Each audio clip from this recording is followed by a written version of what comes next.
నమస్కారం. ఫోకస్ అనంత న్యూస్ కి స్వాగతం. హెడ్లైన్ చూద్దాం.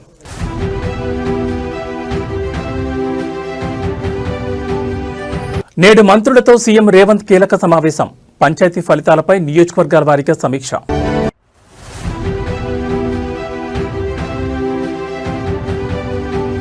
నేడు పవన్ అధ్యక్షతన జనసేన కీలక సమావేశం.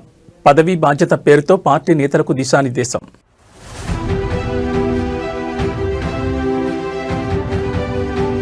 ఫోన్ ట్యాపింగ్ కేసులో కీలక పరిణామం. మాజీ సీఎస్, మాజీ ఇంటెలిజెన్స్ చీఫ్లకు సిట్ నోటీసులు.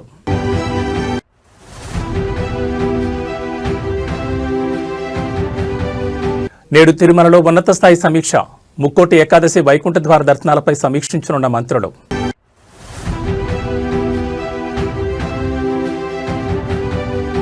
ఎయిర్ ఇండియా విమానంలో సాంకేతిక సమస్య. టేకాఫ్ అయిన కొద్దిసేపటికే ఢిల్లీలో ల్యాండ్. ఇక డీటెయిల్స్ చూస్తే సీఎం రేవంత్ రెడ్డి మంత్రులతో ఇవాళ సమావేశం నిర్వహించనున్నారు. ఇంటిగ్రేటెడ్ పోలీస్ కమాండ్ కంట్రోల్ సెంటర్లో ఈ కీలక భేటీ జరగనుంది. పంచాయతీ ఎన్నికల ఫలితాలు, కాంగ్రెస్ బలపరిచిన అభ్యర్థులు గెలుచుకున్న స్థానాలపై చర్చ జరగనుంది. సర్పంచ్ ఎన్నికల ఫలితాలపై విశ్లేషించనున్నారు. మంత్రుల నియోజకవర్గాలు, వారి ఇన్ఛార్జీలుగా ఉన్న జిల్లాల్లో కాంగ్రెస్ సర్పంచ్ ఎన్నికల ఫలితాలను విశ్లేషించనున్నారు. ఆయా గ్రామాలు, మండలాలు, నియోజకవర్గాల వారి ఫలితాలు, గణాంకాలతో సహా చర్చించనున్నారు. ఇతర పార్టీలు బలపరిచిన అభ్యర్థుల ఫలితాలపై విశ్లేషణ ఉండే అవకాశం ఉంది. పంచాయతీ ఎన్నికల ఫలితాలు జోష్లో ఉన్న కాంగ్రెస్ పార్టీ ఎంపీటీసీ, జడ్పీటీసీ ఎన్నికలకు వెళ్లాలని భావిస్తున్నట్టు తెలుస్తోంది.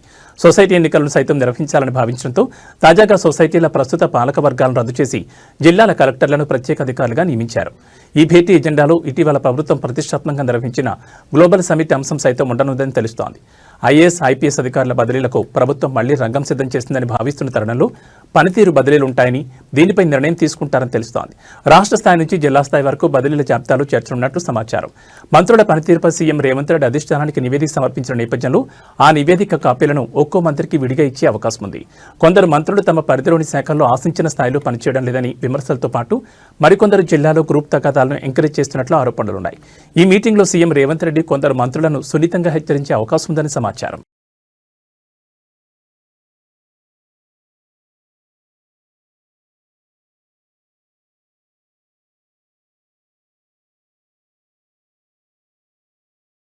AP deputy CM, Janasena party chief Pawan Kalyan అధ్యక్షతన ఇవాళ మంగళగిరిలోని పార్టీ కార్యాలయంలో పదవీ బాధ్యత పేరుతో ప్రత్యేక కార్యక్రమం నిర్వహించనున్నారు.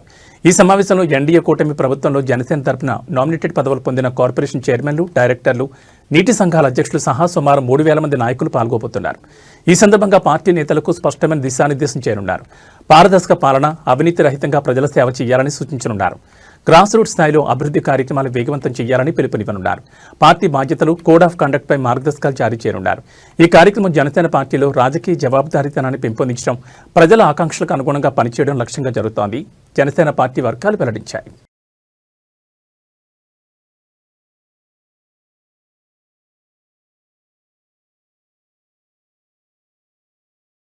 తెలంగాణ రాష్ట్ర వ్యాప్తంగా సంచలనంగా మారిన ఫోన్ ట్యాపింగ్ కేసులో కీలక పరిణామం చోటు చేసుకుంది. విచారణను వేగవంతం చేసిన సిట్ అధికారులు మరో కీలక నిర్ణయం తీసుకున్నారు.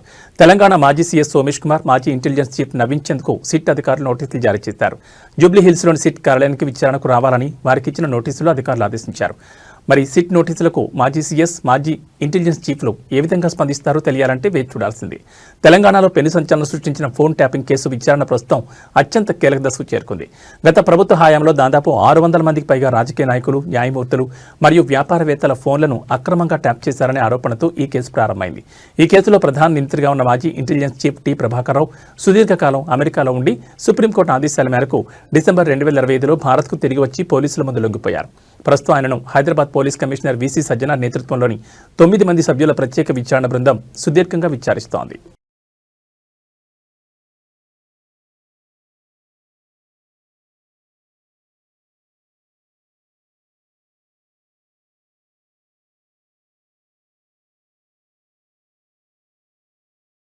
తెలంగాణ రాష్ట్ర జలవనరులు, పౌర సరఫరాల శాఖ మంత్రి ఉత్తమ్ కుమార్ రెడ్డి ఇవాళ హస్తినకు వెళ్లనున్నారు. రాష్ట్రంలోని పలు కీలక నీటిపారుదల ప్రాజెక్టులకు పర్యావరణ అనుమతులు మంజూరు చేయాలంటూ కేంద్ర పర్యావరణ, అటవీ, వాతావరణ మార్పుల మంత్రి భూపేంద్ర యాదవ్ను కలవనున్నారు. ఈ భేటీలో తెలంగాణ ప్రభుత్వం ప్రతిపాదిస్తున్న నీటి ప్రాజెక్టులకు సంబంధించిన అనుమతులు, అటవీ భూములు, గౌరవెల్లి ప్రాజెక్టుకు పర్యావరణ అంశాలపై ప్రధానంగా చర్చించనున్నారు.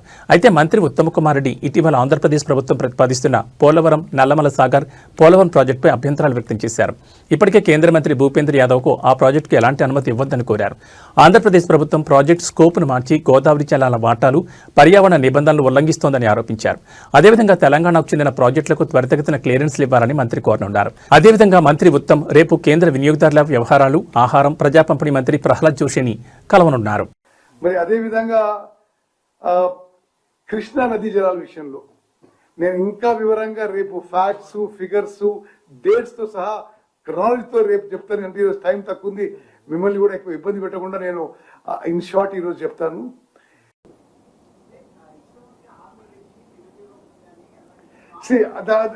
దాని విషయం వద్దు, ఆ విషయం వద్దు, ఓన్లీ ఇరిగేషన్. నేను ఇరిగేషన్ మినిస్టర్. ఓకే.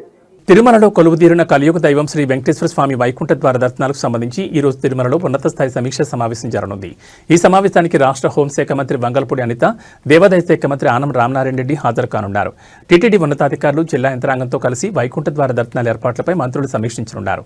డిసెంబర్ 30 నుంచి జనవరి 8 వరకు మొత్తం 10 రోజుల పాటు శ్రీవారి ఆలయంలో వైకుంఠ ద్వార దర్శనాలు నిర్వహించేందుకు టీటీడీ ప్రత్యేక ఏర్పాట్లు చేస్తోంది. ఇప్పటికే తొలి 3 రోజుల వైకుంఠ ద్వార దర్శనాలకు ఈ డిప్ ద్వారా టోకెన్లు కేటాయించింది. సామాన్య భక్తులకు పెద్దపీట వేస్తూ మొత్తం 164 గంటల పాటు వైకుంఠ ద్వార దర్శనాలు కల్పించాలని టీటీడీ నిర్ణయించింది. మిగిలిన 7 రోజుల పాటు ఎలాంటి టోకెన్లు లేకుండానే భక్తులకు వైకుంఠ ద్వార దర్శనాలు కల్పించేందుకు టీటీడీ ఏర్పాట్లు చేస్తోంది. ఈ నేపథ్యంలో తిరుమలకు భారీగా తరలివచ్చే భక్తులకు వసతి, అన్నప్రసాద వితరణ, త్రాగునీరు, పారిశుద్ధ్యం వంటి సదుపాయాలపై ప్రత్యేక దృష్టి సారించింది. గత ఏడాది ముక్కోటి ఏకాదశి సందర్భంగా టోకెన్ల కోసం ఏర్పడిన తొక్కిసలాట్లో పలువురు భక్తులు ప్రాణాలు కోల్పోయిన ఘటనను దృష్టిలో ఉంచుకుని ఈసారి ఎలాంటి అవాంఛనీయ ఘటనలు జరగకుండా ప్రభుత్వం టీటీడీ పకడ్బందీ చర్యలు చేపడుతున్నాయి. భక్తులకు ఎలాంటి అసౌకర్యం కలగకుండా భద్రతా ఏర్పాట్లపై కూడా సమీక్షలో కీలక నిర్ణయాలు తీసుకునే అవకాశం ఉంది.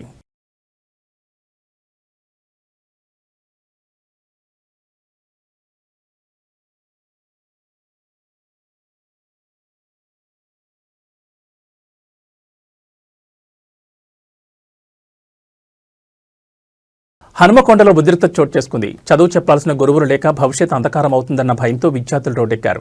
హనుమకొండలోని పెద్దమ్మగొండ వద్ద Telangana tribal welfare junior college విద్యార్థులు భారీ ఆందోళన దిగారు. ఏడాది కాలంగా క్లాసులు జరగడం లేదని, లెక్చరర్లు లేక తాము తీవ్రంగా నష్టపోతున్నామని విద్యార్థులు ఆవేదన వ్యక్తం చేస్తున్నారు. పెద్దమ్మగడ్డ వద్ద రోడ్డుపై బైఠాయించి నిరసన తెలపడంతో వాహనాల రాకపోకలు పూర్తిగా నిలిచిపోయాయి. అధికారులు స్పందించి ఫ్యాకల్టీని నియమించే వరకు కదిలే తెలియదని విద్యార్థులు భీష్మించి కూర్చున్నారు.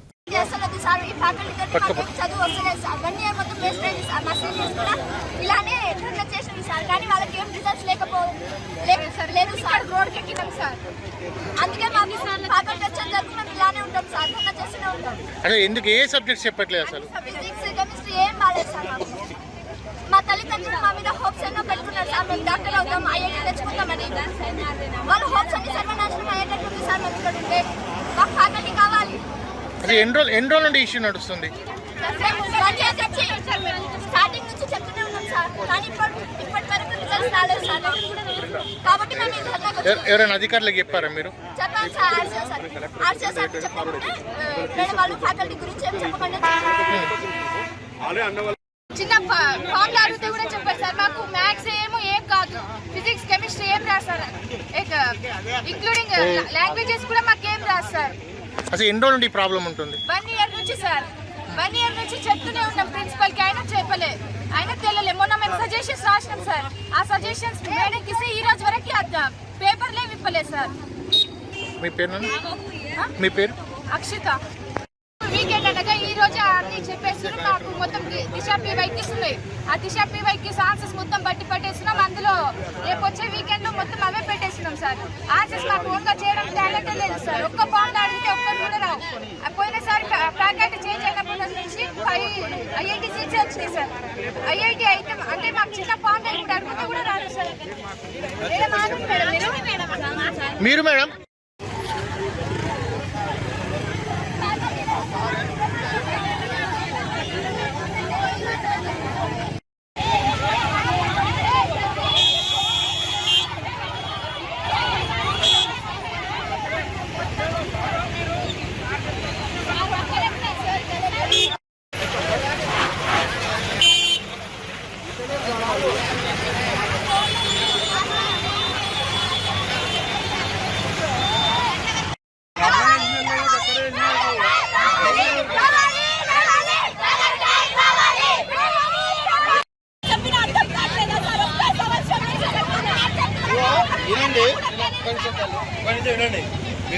5 నిమిషాలు మళ్ళీ కూర్చున్నారు జామ్ అయింది. అందులో ఒక అంబులెన్స్ కూడా ఉన్నది.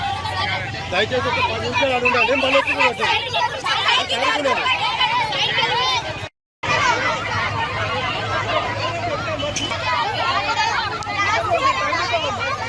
ఏలూరు జిల్లాలోని అగిరిపల్లి మండలం పోతవరపాడులో గుట్టుచప్పుడు కాకుండా సాగుతున్న భారీ పేకాట స్థావరంపై పోలీసులు ఆదివారం రాత్రి మెరుపుదాడి నిర్వహించారు. Mango bay cultural and recreation society పేరుతో నిర్వహిస్తున్న ఈ క్లబ్లో జరుగుతున్న అక్రమ కార్యకలాపాలను రట్టు చేస్తూ పోలీసులు భారీ స్థాయిలో రికవరీ చేపట్టారు. ఈ కేసులో విచారణ వేగవంతం కావడంతో నిందితులను ఏలూరు కోర్టులో హాజరుపరచనున్నారు. మ్యాంగో బే క్లబ్ నిర్వాహకులు ఆంధ్రప్రదేశ్ హైకోర్టు ఇచ్చిన కొన్ని పాత ఉత్తర్వులను అడ్డుపెట్టుకుని పేకాట స్థావరం నడుపుతున్నట్లు తెలుస్తోంది. తాము నిర్వహిస్తోంది కేవలం రిక్రియేషన్ క్లబ్ మాత్రమేనని వారు బుకాయిస్తున్నారు. క్లబ్ బయట హైకోర్టు ఆర్డర్ కాపీలతో కూడిన ఫ్లెక్సీలను కూడా ఏర్పాటు చేసి పోలీసులు కళ్లు కప్పే ప్రయత్నం చేశారు. అయితే రిక్రియేషన్ పేరుతో ఇక్కడ లక్షల రూపాయల చేతులు మారుతున్నట్లు పక్కా సమాచారం అందడంతో పోలీసులు రంగంలో దిగారు. ఆదివారం జరిగిన సోదాల్లో పోలీసులు విస్తుపోయే నిజాలను వెలుగులోకి తెచ్చారు. సుమారు 32 లక్షల నగదును స్వాధీనం చేసుకున్నారు. క్లబ్లో పేకాట ఆడుతున్న 281 మందిని పోలీసులు అదుపులోకి తీసుకున్నారు. నిందితులకు చెందిన 130 కార్లు, 40కి పైగా బైకులను పోలీసులు సీజ్ చేశారు. ఈ క్లబ్ను కాట్రగడ్డ అశోక్, చేవూరు లక్ష్మణ్, అప్పారావు నడిపిస్తున్నట్లు పోలీసులు గుర్తించారు. మొత్తం క్లబ్ను 5 జోన్లుగా విభజించి దందా కొనసాగిస్తున్నట్లు అనుమానిస్తున్నారు. రోజుకు దాదాపు 20 లక్షల వరకు కలెక్షన్లు వస్తున్నట్లు పోలీసులు తమ విచారణలో గుర్తించారు. 10,000, 20,000, 30,000 రూపాయల ఎంట్రీ ఫీజులతో ఫుల్ గేమ్స్ నిర్వహించేవారని పోలీసులు చెబుతున్నారు. తెలంగాణ నుంచి కూడా భారీ సంఖ్యలో పేకాట ఆడేవారు కార్లు ఇక్కడికి వస్తున్నట్లు సమాచారం. పేకాటలో డబ్బులు పోగొట్టుకున్న వారికి నిర్వాహకులు అక్కడికక్కడ అప్పులు కూడా ఇస్తున్నట్లు పోలీసుల విచారణలో వెల్లడైంది. గత 3 నెలలుగా ఈ క్లబ్ ఎటువంటి ఆటంకం లేకుండా సాగుతోంది. ప్రధాన నిందితులు కాట్రగడ్డ అశోక్, లక్ష్మణ్, అప్పారావులపై కేసులు నమోదు చేసిన పోలీసులు నేడు వారిని కోర్టులో ప్రవేశపెడుతున్నారు.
వాళ్ళు కనుక్కోమన్నారు ఎప్పుడు పేకాట క్లబ్ మనం మీకు చెప్పాక ఏమన్నా ఉంటే వేద్దామండి అన్నారు.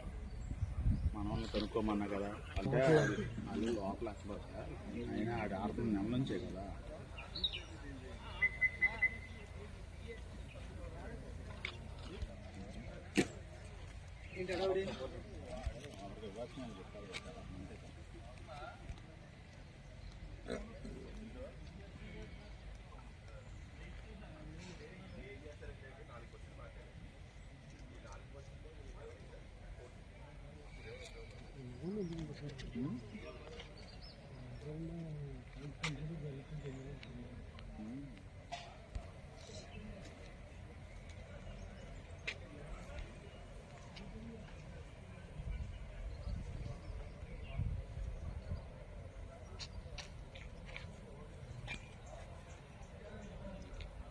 మనోడే ఫుల్గా వేసుకోవడానికి మాట్లాడండి.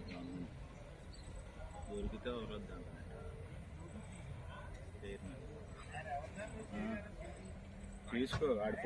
రోడ్డు ప్రమాదాలు రోజు రోజుకు పెరిగిపోతూనే ఉన్నాయి. అధిక వేగం, నిర్లక్ష్యమైన డ్రైవింగ్ కారణంగా రోడ్డు ప్రమాదాలు జరిగి అనేక మంది ప్రాణాలు కోల్పోతున్నారు. ఇంటి నుంచి బయటకు వెళ్లిన వారు తిరిగి వచ్చే వరకు నమ్మకం లేకుండా పోతున్న పరిస్థితి.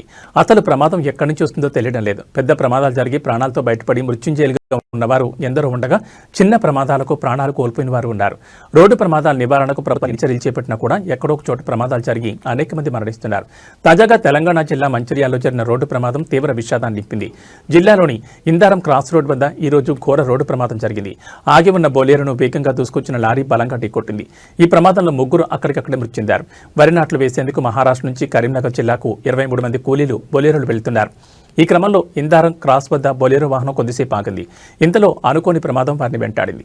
ఓ లారీ అతివేగంగా దూసుకొచ్చి బొలేరోని ఢీకొట్టింది. దీంతో ముగ్గురు ప్రాణాలు కోల్పోగా పలువురు తీవ్రంగా గాయపడ్డారు. సమాచారం అందిన వెంటనే పోలీసులు అక్కడికి చేరుకుని క్షతగాత్రులను జిల్లా ఆసుపత్రికి తరలించారు. మృతి చెందిన వారిని పోస్టుమార్టం నిమిత్తం ప్రభుత్వ ఆసుపత్రికి తరలించారు.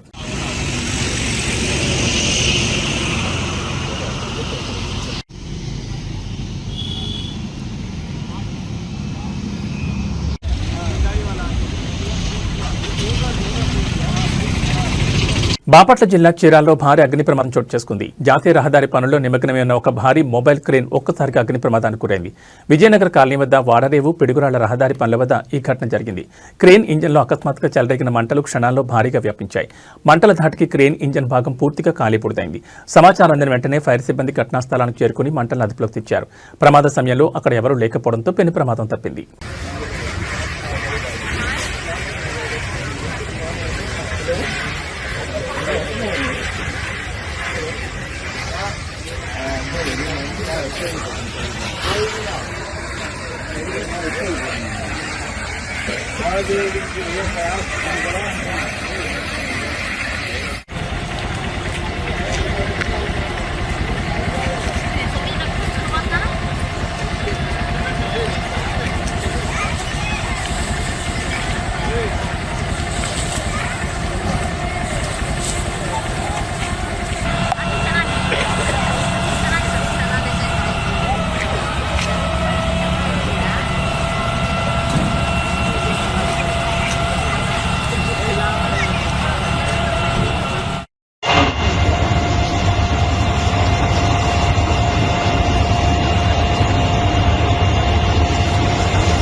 మృత్యువు కబళించేందుకు సిద్ధమైన వేళ సమయస్ఫూర్తి తోడైతే ప్రాణాలను తిరిగి తెచ్చుకోవచ్చని మరోసారి నిరూపితమైంది. ఖమ్మం జిల్లా బోనకల్ మండలం బ్రాహ్మణపల్లి గ్రామంలో ఆదివారం ఒక ఆర్ఎంపీ డాక్టర్ చేసిన సాహసం ఇప్పుడు అందరి ప్రశంసలు అందుకుంటోంది.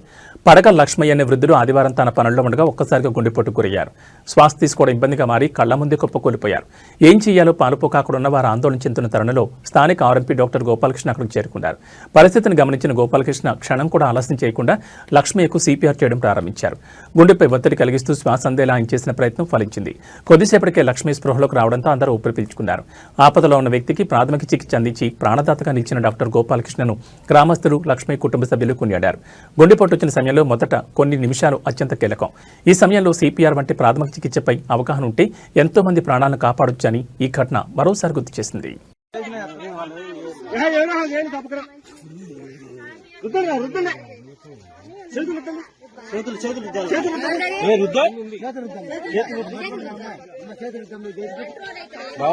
హార్ట్ అటాక్ లక్షణం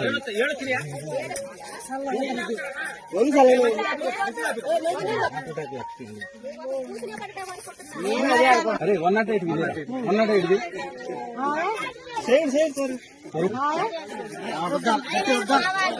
ఓకే ఓకే ఓకే మంచి మంచి పట్టుకో కాలు లేపు కాలు లేపు లేపే లేపే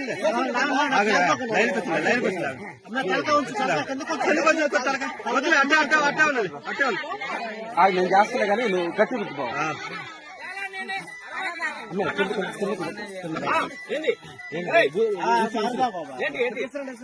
ఏమైంది వచ్చిందా వచ్చిందా వచ్చింది ఏం కాదు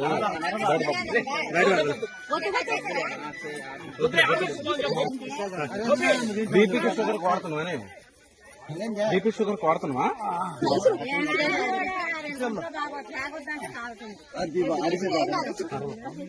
అమ్మమ్మేది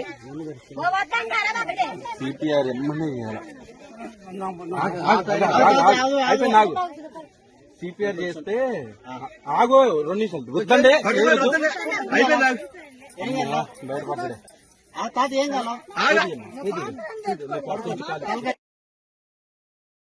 ఎయిర్ ఇండియా విమానానికి పెను ప్రమాదం తప్పింది. ఢిల్లీ నుంచి ముంబైకి వెళుతున్న ఎయిర్ ఇండియా విమానంలో సాంకేతిక సమస్య తలెత్తింది. టేకాఫ్ అయిన కొద్దిసేపటికే ఇంజిన్ ఆయిల్ ప్రెజర్ తీవ్రంగా తగ్గిపోయింది. 0 లెవెల్కి పడిపోయింది. వెంటనే గుర్తించిన సిబ్బంది అప్రమత్తమయ్యారు. ప్రయాణికుల భద్రతను దృష్టిలో పెట్టుకుని వెంటనే ఢిల్లీలో తిరిగి ల్యాండ్ అయిపోయింది. దీంతో పెను ప్రమాదం తప్పింది. ప్రయాణికులు సిబ్బంది అంతా క్షేమంగా ఉన్నారు. ఎవరికీ ఎలాంటి ప్రమాదం జరగకపోవడంతో అంతా ఊపిరి పీల్చుకున్నారు.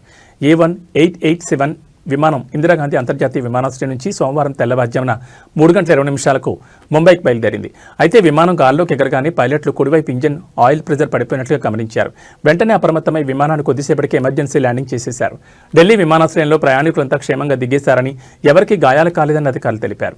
ఇంజిన్లో తలెత్తిన వైఫల్యం కారణంగానే ఈ సమస్య తలెత్తినట్లుగా భావిస్తున్నారు. ఇక అసౌకర్యానికి గురైన ప్రయాణికులకు ప్రత్యామ్నాయ ఏర్పాట్లు చేసినట్లు ఎయిర్లైన్స్ తెలిపింది. ఊహించని రీతిలో ఈ పరిస్థితి తలెత్తిందని పేర్కొంది. అసౌకర్యానికి హృదయపూర్వకంగా చింతిస్తున్నట్లు ఎయిర్ ఇండియా తెలిపింది. ప్రయాణికులు సిబ్బంది భద్రతే తమకు ముఖ్యమని పేర్కొంది.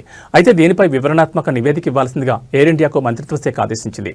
సమగ్ర విచారణ జరపాలని డీజీసీఏకు సూచించింది. అలాగే ప్రయాణికులకు అన్ని విధాలా సహాయం అందించాలని, తదుపరి విమానాల్లో సర్దుబాటు చేయాలని తెలిపింది.